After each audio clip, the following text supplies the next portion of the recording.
মানুষের তাকদীরের কোনো চেঞ্জ হয় না। আর তাকদীরু লা ইয়ারুদ, তাকদীরের কোনো চেঞ্জ হয়? মহাবিশ্ব সৃষ্টির 50,000 বছর আগে আমাদের তকদীর লিখে রেখেছে কে? এই তাকদীরের কোনো চেঞ্জ নাই। এজন্য আমরা বলি খাইরিহি ওয়াল কদর, খাইরিহি ওয়া শাররিহি মিনাল্লাহি তাআলা। এই তাকদীরের ভালো হোক চাই মন্দ হোক সব লিখে রেখেছে কে? এটার কোনো চেঞ্জ নাই, এটার কোনো সাধারণত রদবদল নাই, এটার কোনো পরিবর্তন নাই। আত-তাকদীরু লা ইয়ারুদ্দু ইল্লা বিদ-দুআ। আল্লাহর হাবিব বললেন মানুষের তাকদীরের কোনো পরিবর্তন হয় না, চেঞ্জ হয় না। তবে তাকদীরের কিছু অংশ যদি কখনো চেঞ্জ হয়ে যায়, দোয়ার বদৌলতে আল্লাহ এটাকে চেঞ্জ করে দেয়। কি পাওয়ার দেখছেন? তকদীরও চেঞ্জ করে ফেলে দোয়া, তাকদীর চেঞ্জ হয়ে যায়।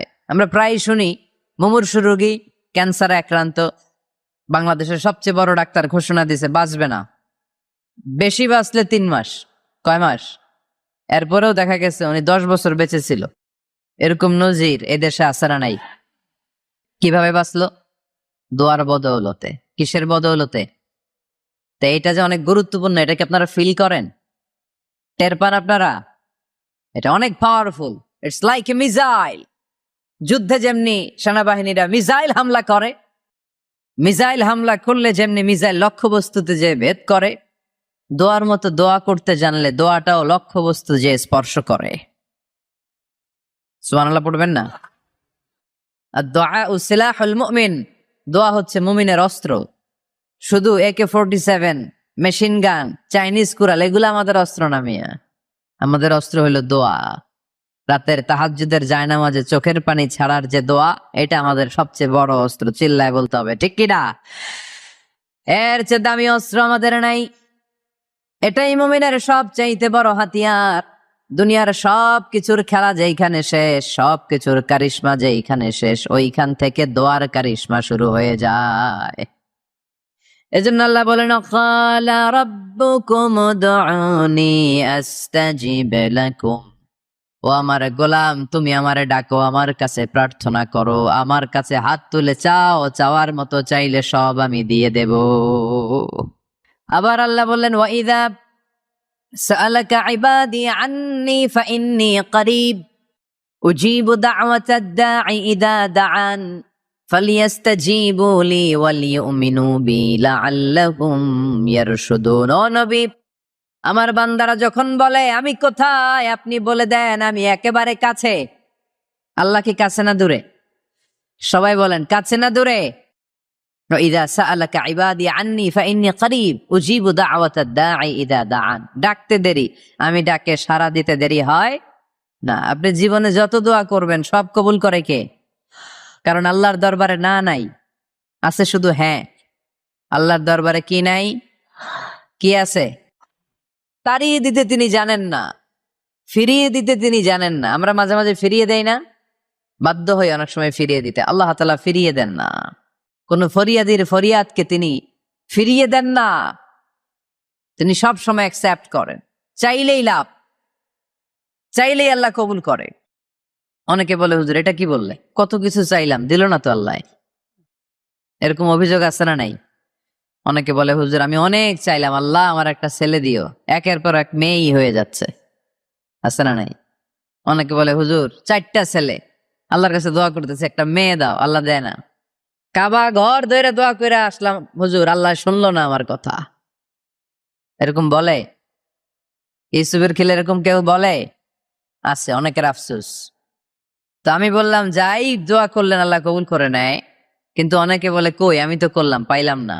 আল্লাহর দেয়ার পদ্ধতি আছে, 3টা পদ্ধতিতে তিনি আমাদের দোয়া কবুল করেন। কয় পদ্ধতি? সবাই জোরে বলতে হবে, কয়টা? পদ্ধতি নাম্বার 1, আপনি যখন আল্লাহর কাছে কিছু চান আল্লাহ বলেন দিব, ইয়েস দিব। তিনি বলেন দিব, তোমার দোয়া কবুল, আমি দিব বলেই তিনি দিয়ে দেন। আপনি পেয়ে খুশি হয়ে যান, আলহামদুলিল্লাহ পড়েন। দিব বলে দিয়ে দেয় সাথে সাথে, আপনি খুশি। পদ্ধতি নাম্বার 2, আপনি আল্লাহর কাছে কিছু চাইলেন, তখন আল্লাহ বলে দিব। আল্লাহ কি বলে? তিনি দিব না বলতে জানেন না, তিনি সবসময় কি বলে? দিব। পদ্ধতি নাম্বার 2, আপনি চাইলেন, আল্লাহ বলে দিব, তবে এখন দিব না, পরে দিব। দোয়া পড়বেন। আল্লাহর কিতাবের ভেতরে এই দোয়াগুলো উল্লেখ করেছে কে? আমরা এই দোয়াগুলো বেশি বেশি পড়বো। কোরআনের দোয়ার মতো কম্প্রিহেন্সিভ দোয়া হয় না। আপনি বাংলায় 1000টা বাক্য বলে যেটা বুঝাতে না পারবেন, কোরআনের আয়াত একটা বললে ওইটা কভার হয়ে যায়, ঠিক কিনা? একটা কম্প্রিহেন্সিভ দোয়া সবাই পারেন। রব্বানা আতিনা ফিদ দুনিয়া হাসানা ওয়া ফিল আখিরাতি হাসানা ওয়া কিনা আযাবান নার। আল্লাহ তুমি দুনিয়ার সব কল্যাণ দাও, আখিরাতেরও সব কল্যাণ দাও, আগুনের আযাব থেকে তুমি বাঁচিয়ে দাও। খেয়াল করছেন অর্থ, নাকি খালি মাথা ডুলাইতেছেন? আল্লাহ রব্বানা আতিনা ফিদ দুনিয়া হাসানা, আল্লাহ দুনিয়ার যত হাসানা আছে কল্যাণ দাও, অফিল আখিরাতি হাসানা, আখিরাতের যত কল্যাণ আছে দাও, ওকিনা আযাবান নার, আগুনের শাস্তি থেকে বাঁচিয়ে দাও। তা আপনি দুনিয়ার যা আছে ওইটাও নিলেন, আখিরাতে যা আছে ওইটাও নাকি নিবেন, তা বাকি রাখছেন কি? আপনি গাছেরটাও খাইবেন, তলারটাও ঘুরাইবেন, সবই তো চাইলেন এই দোয়ায়। কোনো কিছু বাকি আছে এই দোয়ায়? ইউসুফের খিলের ভাইয়েরা, এই দোয়াতে কোনো কিছু, কোনো নেয়ামতের কথা কি বাকি আছে? তাহলে এই দোয়া যদি আপনি করেন, পৃথিবীর অন্য কোনো বাক্য দিয়ে এই দোয়ার সমপরিমাণ কোনো অর্থ বোঝানো সম্ভব? এজন্য আমরা কোরআনের দোয়াগুলো পড়বো বেশি বেশি। মনে থাকবে? আওয়াজ করে পড়তে হবে ইনশাআল্লাহ। কিভাবে করবেন দোয়া? এই যে অভিযোগ করেন হুজুর দোয়া কবুল হয় না, দোয়া কবুলের প্রসিডিউর আছে। প্রসিডিউর নাম্বার 1, অজু অবস্থায় দোয়া করবেন। অজু অবস্থায়। কি অবস্থায়? ফি হালাতি তাহারা, আপনি পবিত্র। এই দোয়া আল্লাহ শোনে বেশি, সুবহানাল্লাহ পড়েন। সুযোগ হলে কেবলামুখী হয়ে দোয়া করবেন। কি মুখী? মুতাওয়াজ্জিহান ইলাল কাবাহ। নামাজে এটা ফরজ, দোয়াতে ফরজ না। অন্যমুখী হয়েও করলেও কবুল হয়, কিন্তু কেবলামুখী হয়ে দোয়া করলে এই দোয়া কবুল হওয়ার সম্ভাবনা বেশি না কম? দোয়ার আগে 3 বার ইস্তেগফার পড়ে নেন। পড়েন আস্তাগফিরুল্লাহ, আস্তাগফিরুল্লাহ, আস্তাগফিরুল্লাহ। যদি সুযোগ হয় দোয়াতে হাত তোলেন। কি তুলবেন? দোয়ায় হাত তোলা সুন্নাহ। আল্লাহর হাবিব বলতেন, ইযা সাআলতুমুল্লাহ ফাসআলুহু বিবুতুনি আকুফিকুম, যখন আল্লাহর কাছে চাইবে হাতের তালু দুইটা এইভাবে উঁচু করে চাইবে। রাজি আছেন তো? সব জায়গায় না, আবার যেখানে আল্লাহর হাবিব হাত তুলেছেন ওইখানে হাত তোলা সুন্নাহ। টয়লেটে ঢুকার সময় যদি দোয়া পড়া শুরু করেন, আল্লাহুম্মা ইন্নী আউযু বিকা মিনাল খুবুসি ওয়াল খাবাইস, আল্লাহ যত শয়তান ভূত পেতনি আছে পানাহ চাই, ওইখানে কি আমরা হাত তুলি এরকম? ওইটাও তো দোয়া। কথা বলেন। তাহলে সব জায়গায় না, যেখানে আল্লাহর হাবিব হাত তুলতেন ওইখানে হাত তোলা সুন্নাহ। হাত তুলবেন, হাত তুললে আল্লাহ খুশি হয়। আমরা তো এতটুকু তুলি, আল্লাহর হাবিব সাল্লাল্লাহু আলাইহি ওয়াসাল্লাম মাঝে মাঝে আবেগে হাত তুলতে তুলতে এরকম করতে করতে করতে এইভাবে তুলতেন। সুবহানাল্লাহ পড়েন। আরাফার ময়দানে এইভাবে হাত তুলেছেন। বৃষ্টির জন্য যখন দোয়া চাইতেন এরকম হাত তুলতে তুলতে এইভাবে তুলে ফেলতেন। আল্লাহুম্মা আসকিনা গাইসান মুগীসান মারিআন মুরিআন নাফিআন গায়রা দার আজিলান গায়রা আজিল। আল্লাহ তুমি বৃষ্টি দাও, কল্যাণকর বৃষ্টি, যেই বৃষ্টিতে আমাদের জন্য রিজিক আসবে, যেই বৃষ্টির মাধ্যমে গবাদি পশুর রিজিক আসবে, এরকম কল্যাণকর বৃষ্টি দাও, তাড়াতাড়ি দাও, দেরি করো না। পড়েন আমিন। আবার যখন বৃষ্টি বন্ধের দোয়া চাইতেন তিনি পড়তেন আল্লাহুম্মা হাওয়ালাইনা ওয়ালা আলাইনা, মানে আল্লাহ আমাদের চারিদিকে বৃষ্টি দাও, মদিনাতে বৃষ্টি দিও না। সুবহানাল্লাহ। এই দোয়াগুলো আপনারা করবেন। আল্লাহর হাবিব সাল্লাল্লাহু আলাইহি ওয়াসাল্লাম মসজিদে নববীতে জুমার খুতবা দিচ্ছেন। মদিনায় দুর্ভিক্ষ, মাটি ফেটে চৌচির, খা খা মরুভূমি, এক ফোঁটা পানি নাই। আল্লাহর হাবিব সাল্লাল্লাহু আলাইহি ওয়াসাল্লাম মিম্বারে দাঁড়িয়ে খুতবা দিচ্ছেন। এক সাহাবী এসে বলে, ইয়া রাসূলুল্লাহ একটু দোয়া করেন, বৃষ্টির দোয়া। আল্লাহর হাবিব সাল্লাল্লাহু আলাইহি ওয়াসাল্লাম খুতবা বন্ধ করে দিয়ে দোয়া করা শুরু করে দিলেন। বাকি সাহাবারা বর্ণনা করলো, আল্লাহ রাসূল দোয়া করতে দেরি, মুহূর্তের মধ্যে ঝমঝম করে মদিনাতে বৃষ্টি নাজিল শুরু হয়ে গেল। এই যে দোয়ার তিনি করেছেন, বৃষ্টি নাজিল শুরু হলো, বৃষ্টি আর বন্ধ হয় না। ওই জুমাবার বৃষ্টি হলো, শনিবার হলো, রবিবার হলো, সোম মঙ্গল বুধ বৃহস্পতি শুক্র, টানা 7 দিন। সুবহানাল্লাহ পড়েন। এবার আবার অতিবৃষ্টির চোটে মদিনায় বন্যা শুরু হয়ে গেছে। কি বন্যা? পরের জুমাবারে ওই সাহাবী আবার খুতবার সময় আয়েশা হাজির, আয়েশা বলে ইয়া রাসূলুল্লাহ আর দরকার নাই, আর দরকার নাই, অনেক হয়েছে, এবার একটু বন্ধের দোয়া করেন। কিসের দোয়া? বৃষ্টির বন্ধের দোয়া। গত সপ্তাহে বৃষ্টির জন্য দোয়া, এক সপ্তাহের ব্যবধানে বৃষ্টি বন্ধের দোয়া। আল্লাহর হাবিব আবার হাত তুলে দোয়া করলেন, আল্লাহুম্মা হাওয়ালাইনা ওয়ালা আলাইনা, আল্লাহ আর লাগবে না, হাওয়ালাইনা আমাদের চারিপাশে দেন, পাহাড় পর্বতে দেন, মদিনাতে দিয়েন না। সাহাবারা বললেন জুমার নামাজ পড়ে বের হয়ে দেখি পুরো মদিনার চার মাথায় যে জায়গায় মগজ থাকে ঠিক তার উপরে কতটা পানি পড়েছে। সম্মানিত উপস্থিতি, এইভাবে মাহবুব যখন তার চয়টা দিয়ে গেছে, সে যখন কথাও বলতে পারে না, এই নির্মমতা দেখে পরিশ্রাসিকতাকেও হার মানিয়েছে, তা আমাদেরকে মনে করিয়ে দিয়েছে। সংগ্রামী বন্ধুগণ, আমরা নির্বাচন করার পর ভেবেছিলাম আমরা জনগণকে সুযোগ দেব, আমরা জনগণকে শান্তি দেব, আমরা জনগণকে হাসি মুখে থাকার সুযোগ করে দেব, আমরা জনগণের মৌলিক অধিকার প্রতিষ্ঠা করে দেব, আমরা জনগণের নিজের বেঁচে থাকার অধিকার দিয়ে দেব। কিন্তু 17 তারিখ শপথ নেওয়ার পর 28 তারিখে লাশের মিছিলের প্রথম খাবারের নাম হলো আমার হাফিজ। এই হাফিজের সাথে দীর্ঘদিন জেলে থেকেছি, এই হাফিজের সাথে দীর্ঘদিন উঠাবসা করেছি। এত লক্ষ লক্ষ মানুষ, এত নেতৃত্ব করার মানুষ, এত মানব দরদি মানুষ আমি কম দেখেছি। সম্মানিত ভাইরা, তাহলে আমাদের এই গোটা জাতির আশা আকাঙ্ক্ষা পূরণ করতে চাই, জাতির আশা আকাঙ্ক্ষা যারা কেড়ে নিতে চাই, জাতির বেঁচে থাকার অধিকার যারা কেড়ে নিতে চাই, জাতির শুধুমাত্র মুখের হাসি যারা কেড়ে নিতে চাই, আমরা স্পষ্ট ভাবে বলছি আপনাদের অবস্থান বাংলার কোনো হবে দাঁড়িয়েছে তার অধিকার ফিরিয়ে নেওয়ার জন্য। সুতরাং বাংলার মানুষের অধিকার কেড়ে নেওয়ার জন্য আবার যদি কেউ এগিয়ে আসে, বাংলার আগ্রহী মানুষ এটা কোনো অবস্থায় মেনে নেবে।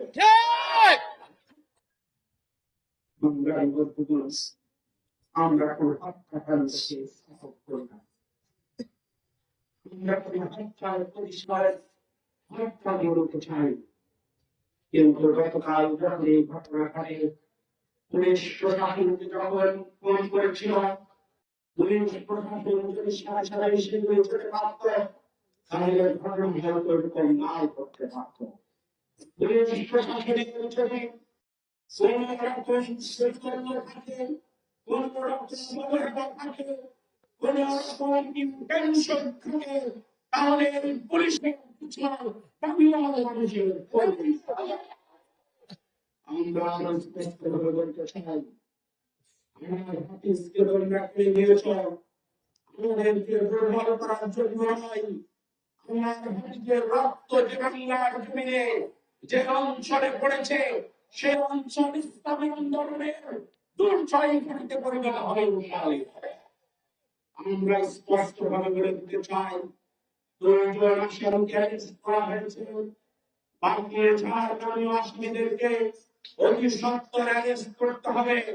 7 দিনের ভিতরে যদি পুলিশ প্রশাসন, অন্য আইন শৃঙ্খলায় নিয়োজিত অন্য বাহিনীরা এই আসামিদের মুক্ত করতে ব্যর্থ হয়, তাহলে আমরা জনগণকে নিয়ে এই আসামিদের ধরার কাজে অবশ্যই এগিয়ে যাব। আমরা হাফিজকে কবরে রেখে আসামিরা বীর গর্বে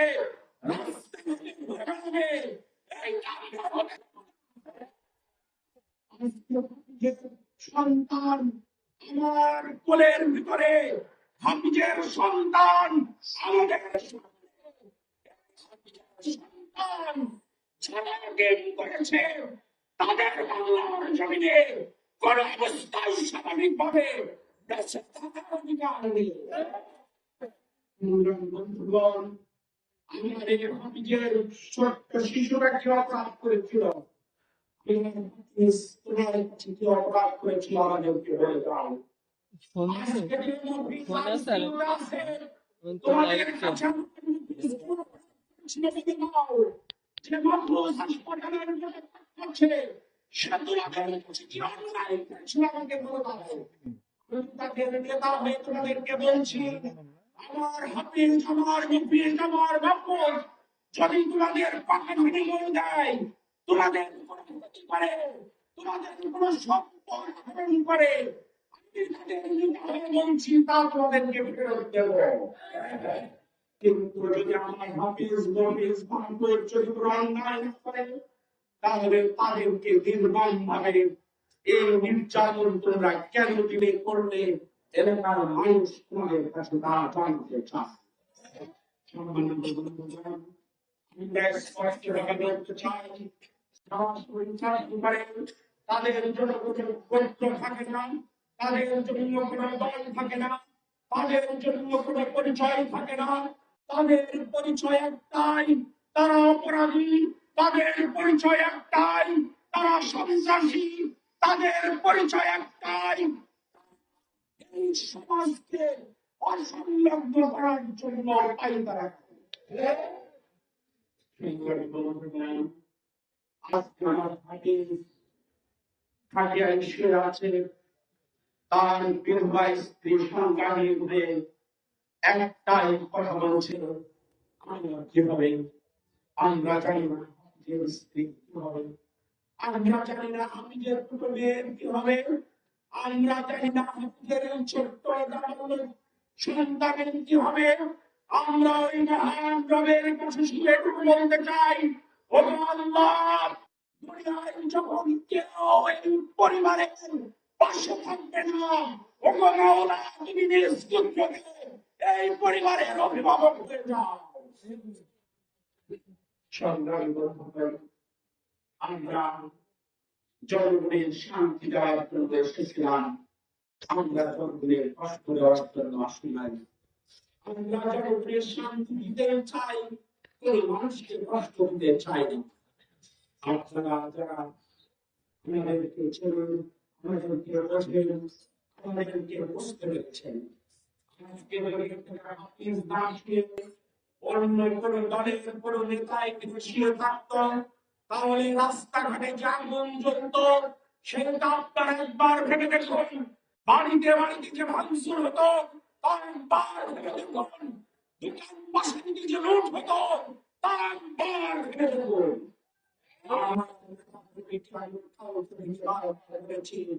ধৈর্য হারা করে চলবে না, ধৈর্য হারা চলবে না, ধৈর্যের সাথে মোকাবেলা করতে হবে, ধৈর্যের সাথে এগিয়ে যেতে হবে, ধৈর্যের সাথে মানুষের পাশে রাখতে হবে, ধৈর্যের সাথে থেকে প্রতিবাদ করে যেতে হবে।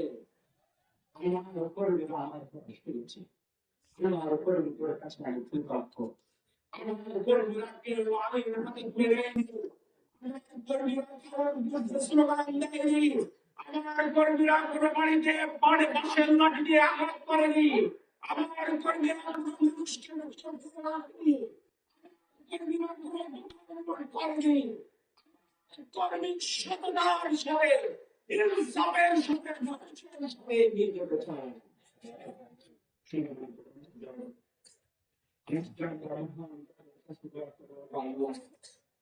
তোমার জমিকে তোমার ভূমি পরিষ্কার করবো, আমরা যারা কাজ করছি, তুমি আমাদেরকে সাহস দাও, তুমি আমাদের শক্তি দাও, তুমি আমাদেরকে হিম্মত দাও, তুমি আমাদের কদমকে শক্ত করে দাও। আল্লাহ, তোমার কাছে দোয়া করি, আমার হাফিজকে তুমি শহীদের মর্যাদা দান করো, যে শহীদ কাফিলা হিসেবে জান্নাত তুমি দান করো, সেই শহীদদের ব্যাপারে আমার হাফিজকে আল্লাহ তুমি মঞ্জুর করে নাও। আল্লাহ, আমার হাফিজকে তুমি সুস্থ করে আমাদের কাছে ফিরিয়ে দাও, এই গ্রামের মানুষের পক্ষে যেন এগিয়ে যেতে পারে, কোরআনের কথাগুলো মানুষের কাছে যেন বলতে পারে, তার আগের মতো শক্তি আবার ফিরিয়ে দাও, শারীরিক শক্তি তুমি ফিরিয়ে দাও। আল্লাহ, তুমি তার সন্তানদের কাছে আমার হাফিজকে দুর্গতম সময়ের মধ্যে ফিরিয়ে দাও। আল্লাহ, তোমার কাছে দোয়া করি, গ্রামবাসী আজকে দেখায় থাকো, এই সুবিধা গ্রামবাসীকে ধৈর্য ধরে তৌফিক দান করে দাও। আল্লাহ আল্লাহ যুগের জামাত ইসলামের ইস্তেকামত এই জামাত ইসলামীকে ধৈর্য ধারণ করে উপযুক্ত সিদ্ধান্ত নেওয়ার তৌফিক দান করে দাও। সংগ্রামী বন্ধুগণ, আগামীকাল সারা জেলাতে প্রত্যেকটা থানায় জামাত ইসলামী বিক্ষোভ কর্মসূচির ঘোষণা দিচ্ছে। সব শাখা সেই বিক্ষোভ কর্মসূচি পালন করবে ইনশাআল্লাহ। সংগ্রামী বন্ধুগণ, আগামী পরশু ইফতারের সাথে ইফতারের সময় প্রত্যেকটা মসজিদে, প্রত্যেকটা মাঠে জামাত ইসলামের প্রত্যেকটা কর্মী, প্রত্যেকটা জেলার আমার হাফিজ মুহিতের জন্য দোয়া দিবসের ঘোষণা করা হলো। আপনারা দোয়া করবেন, আল্লাহ তাআলা তাদের